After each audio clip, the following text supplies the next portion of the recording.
All right, welcome everybody. It is Health Talk, and I think we should just put up a little cabin right next door to the radio station for Dr. Kristen Anderson, who is joining us once again, and from Community Medical Center. And you brought a guest. Would you please introduce her for us? I would love to.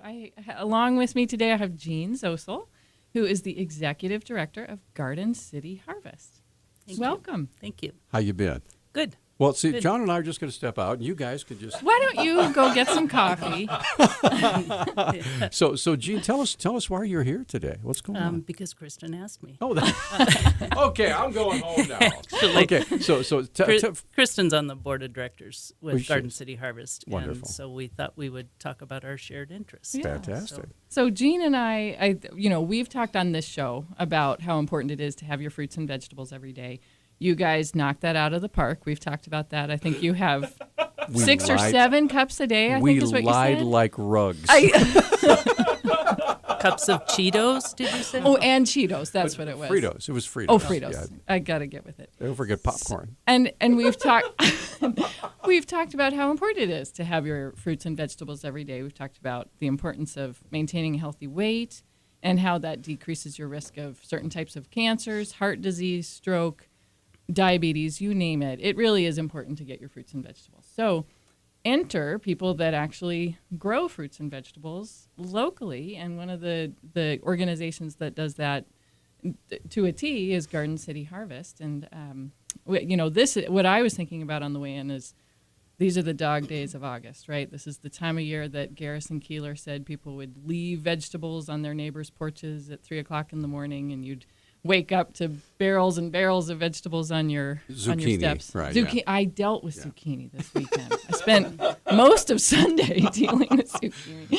So I was hoping that Jean could talk a little bit about Garden City Harvest and then maybe give us some ideas of what to do, because it can be intimidating to bring home a pile of vegetables. Can I ask you, first of all, a little history lesson here? How long has Garden City Harvest been around? This is our 20th year of operation. Wow. Yeah. Were you in on it from the beginning? No, I wasn't. Okay. I joined up in 2011. But in 1996, there was a conversation in Missoula, the food bank, the health department, and several others talking about concerns they had with food insecurity, and the food stamp program was going to be seeing cuts, and they were concerned about how that would impact people locally. So they started a conversation, and out of that came Garden City Harvest. And initially, it was a 2-acre farm at Fort Missoula, which is now a 10-acre farm in the Rattlesnake, the Peace Farm. Right. And then another site on River Road, and we're still there. And that actually initially was a community garden where people could grow food for their own families. The one at Fort Missoula, the original Peace Farm, was designed to grow food for the food bank. And that's something that we still do today. But we also, we have 9 community garden sites around town, 370 plots that we rent to people, $40 for the summer. We provide the water and the tools. For the whole summer? Yep.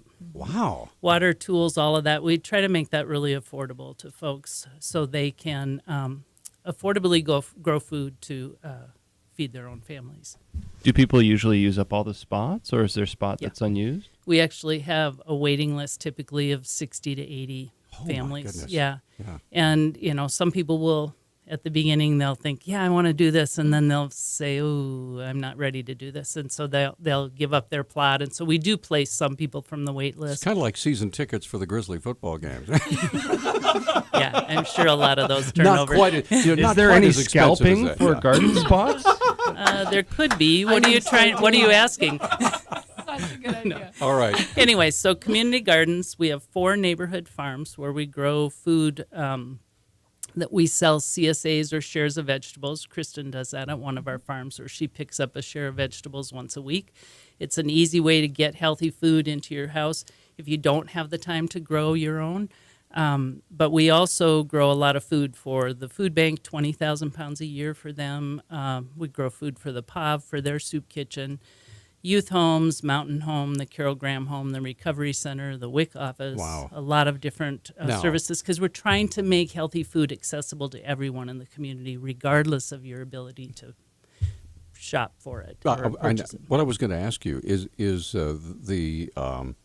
the opportunity to get this? Is this like on a what is it like means tested? Is it only for low income folks, or can anybody say, "Hey, I want some of those vegetables"? Well, yeah, if you buy a share of vegetables, it's either $300 for a half share, which is 60% of a full share. Okay. And don't take our terminology literally, and then or $500 for a full share, and then you pick those vegetables up once a week for 18 weeks. So in that case, those are not targeted for folks on limited incomes necessarily. Right. We do have one farm where we offer those on a sliding scale based on your income.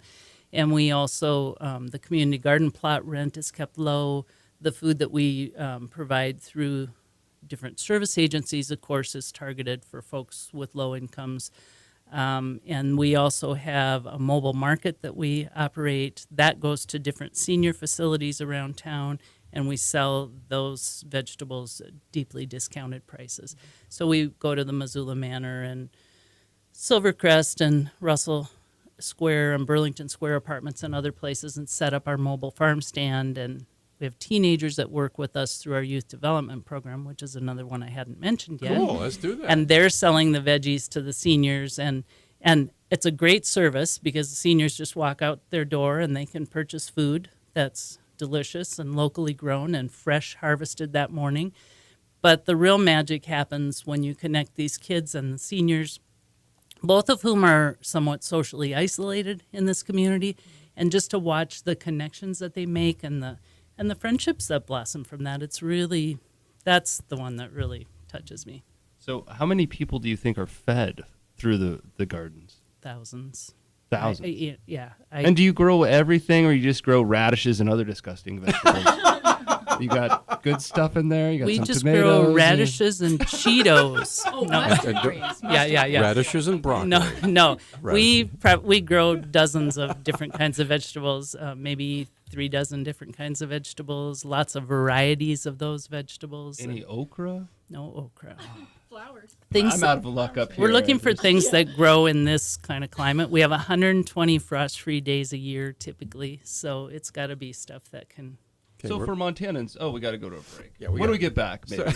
Thank you. What are the vegetables that grow really well in Montana that we should be seeking out at this time of year? Radishes. Oh, this time of year? Well, it is the zucchini apocalypse, so we can talk more about that when you come back. Yes, we'll come back from the break. And Gene's very familiar with commercial breaks, aren't you? Yes, you are. Bring them on, baby! All right, 721-1290 is our number. By the way, all of our lines are open. If you want to visit, this is a lady who knows all about gardening and maybe could, give you some hints on, how to make your garden grow in August.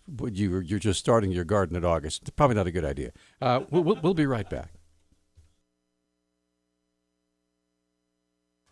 All right, we are back. This is Health Talk, ladies and gentlemen. And these poor ladies are enduring my frustration over the urban deer population and why we can't grow a garden. Anyway, so We'll do a mental health show next. we're going to help Peter just calm down. Right. All right, but we do have a caller, so let's get to the phone and say good morning to Catherine. Hi, Catherine. You're on with our guests. Hi. Hi, good morning. There's a revolution in technical farming practices going on right now. Vertical gardening, indoor gardening, greenhouses. These can extend the growing season drastically. Is this occurring in Missoula County, and are you encouraging this and working towards this to extend the availability of fresh vegetables in Missoula? Garden City Harvest directly is not doing vertical or indoor or hydroponic, any of that. We do. The hydroponic thing sounds pretty cool to me, man. Here we go again. I'm sorry, go ahead. But I think for us, we've got access to dirt that we can farm, and we also have, at one of our sites, we have a sizable hoop house, and that's given us the opportunity to put food in the ground earlier in the year so that we can have carrots and beets and things like that by the 1st of June, so we can get more life out of the growing season that way. So as far as our means and our capabilities, that's where we are right now. I know there are others in town that are working on hydroponics. Don't go off on that here. and some vertical gardening ideas and whatnot. And we've met with them and talked with them and support their efforts, but we're not directly involved in that. Have you thought about getting directly involved, or I don't know what kind of grant monies that are available for it, but have you thought about it at all? For us right now, I think we've got a lot of other things on our plate, and we have limited means. We're a nonprofit, in terms of staffing and funding. But right now, no, we're trying to do as much as we can with the soil that we can, Okay. But grow. I would say, Catherine, it's great that you're interested in vegetables and the year-round availability. Thanks for the call. Thank you, Catherine. All right, let's get Mark on the line. Hi, Mark. You're on with Gene and Kristen. Hi. Hi. I'd like to ask you, since this is Health Talk, do you avoid Monsanto GMO infected seeds? Since we haven't been around to study the effects of GMOs. So do you use? Where do you get your seeds from? We grow some of our seeds ourselves. We've got some crops that will reseed, and so we can. We've got seeds that work in this climate and in these soils, and that we use. But we also have different organic seed vendors that we use around the country. We're not a certified organic organization, but we do use organic and sustainable practices. We're a member of Homegrown Montana, which promotes all that kind of stuff. So, yeah. And we don't use chemicals, pesticides or herbicides, any of that. So you just pick the weeds by hand. We do, and that speaks to why we have a Volunteer for Veggies program, where we are recruiting people to volunteer at our so sites. alliterative. Volunteer for veggies. Right. I like it. Very good. So you can volunteer at a couple of our farms and help out. And this time of year, the jobs are mainly weeding. And we track people's hours and then compensate them in vegetables, which That's is great. pretty good currency. That's awesome. All right. Now, what about, again, we were talking during the break. I live in the Miller Creek area where there's lots of urban deer, and I see people with their amazing fortresses that they built of these gigantic fences and netting and all this kind of stuff. So how do you guys handle the urban pest like rabbits or pests or whatever, or deer? A few years ago, we had one of our farms did not have fencing around it, and we were renting the space and hadn't had a need to put up a fence because the deer hadn't found the site. But one day, the farmer that manages that site told me, he said, I'm so tired. I said, why? He said, well, I've been sleeping out here in my truck every night. I said, why are you doing that? He said, well, we've got deer, and when I wake up and see the deer eating my crops, I throw rocks at them, and off they go. Well, then they come right back. But anyway, eventually we purchased that property, and we put we got a permit from the city to put an 8-foot fence around it, because they will clear a 6-foot fence, but not an 8-foot. So that's, and where we've had to, we've fenced in our gardens or the farms. Well, deer are people too, so they tell me, or something like that. They have to eat too. Yes, they Right, do. they're hungry. All right, let's get Kevin on the line. Kevin, you're on with our guests, Gene and Dr. Kristen Anderson. Hi. Well, good morning, everyone. I belong to a garden, or am a slave to the garden. Garden. Okay. However you'd like to put it.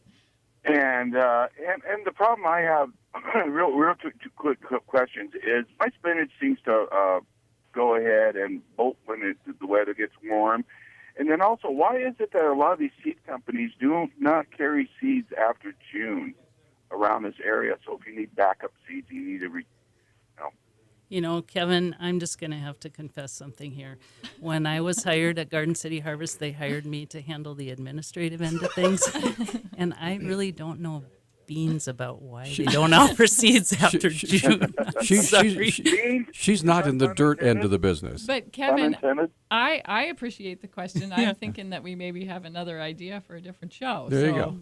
Yeah, we'll get Thank one of you. our farmers here, That's right. and those guys, honestly, if one of them were here, I'd say, here you go. There we Answer go. the question. Whoops. Thanks for the call. All right. Okay. So lines are open. 721-1290 is our number. Go ahead, John. Yeah. So, question for you for parents out there, those that are struggling with finances, things like that, which I certainly have been in within the last 5 years. You go to the market, you find the natural organic stuff, and you see the normal stuff, or what I guess we're taking as normal now. And it's so much cheaper to not go organic or to not go through all these other hoops. And I mean, when we were really pinching pennies, there's no way I would buy the organic fruit over the other fruit simply because of cost. And I was wondering, does it meet out for those that need fresh fruits and vegetables but are struggling on the financial end? Do you kind of make that work for them? We we try to meet people where they are with our work, and so we have a variety of different avenues that we use.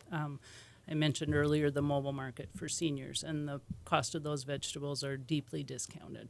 And then some of them have vouchers from aging services that they can give us in return. We do a prescription produce program right now. There are participants from the VA and another unnamed hospital in town.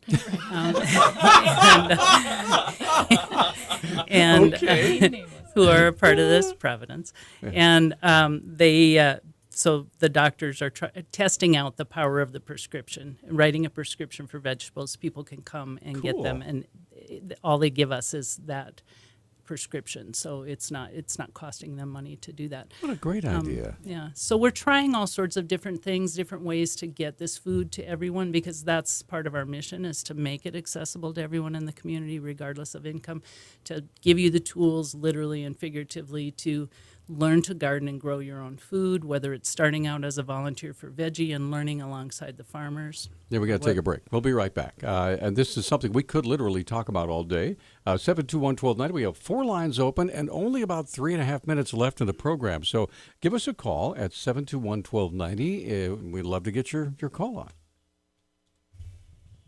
Hey, we are back on Health Talk. It's 721-1290 is our number. Looks like we have all 4 lines open. Jean Zosel is with us, Executive Director of Garden City Harvest, Dr. Kristen Anderson. Now, Dr. Anderson, do you have any questions for Jean? Yeah. Well, one other thought that I wanted to bring up is, how do you celebrate all the work that you do at Garden City Harvest? Funny you should ask that. Well, this Thursday, August 18th, 5:30 to 9:30, is our 20th anniversary celebration. It's the farm party, which takes place at the Peas Farm. You can go to our website, gardencityharvest.org, to buy tickets. We make a farm fresh meal, lots of salads from food that we've grown, grass-fed beef burgers. We've got enough food to feed 1,000 people there. We'll have live music. Shakewell and Local Yokel are both playing and dancing in the fields, and just should be a great evening. If you need a date, just go to farmersonly.com, right? And it sounds like really hard to keep you focused. So you could get your fruits and vegetables in and your physical activity met all in the same evening, is what you're saying. Sounds good. Yeah. Sounds good. So one other thing I wanted to mention, we have another program that we do that's pretty cool. I think it's a really extensive farm-to-school program where we help kids from kindergarten through college, but really to explore the connections between farming and the food they eat. And we have 8 school gardens in Missoula where we offer lessons in the spring and the fall when school's in session. We maintain the gardens in the summertime when kids are not in school, and have garden hours where they can come in and help work in the garden and have cooking classes in the garden with kids and their parents, all sorts of cool stuff. So. As far as I know, there's no big gardens in the South Hills. Maybe there is. You can correct me. But if not, would you work with the city on putting a big garden in the new Cold Springs area, which is undeveloped, and there's potential for idea there? With the community gardens, we have one at Meadow Hill, behind Meadow Hill School. We also have a school garden at Cold Springs. It's kind of hidden behind the school. You have to look around back to see it. But as far as the community gardens go, we typically look where there's high density. Yeah, I need you to give me some contact information if folks want to find out more about Garden City Harvest. Where do they go? What do they do? GardenCityHarvest.org or call 523-3663. Farm party this Thursday. Wonderful. Don't miss it. It's been a delight to see you again. Thank you so much, Jean. Thank you, Dr. Andrew. Now, are you going to take a little vacation now? Because you're stuck with us for the last couple of weeks. I know. I don't know what I'm going to do next Monday morning come 8:30. Maybe we need to send one of our farmers in. That's right. So they can actually answer these questions. That's a great idea. We'll take a break and come back with Talkback.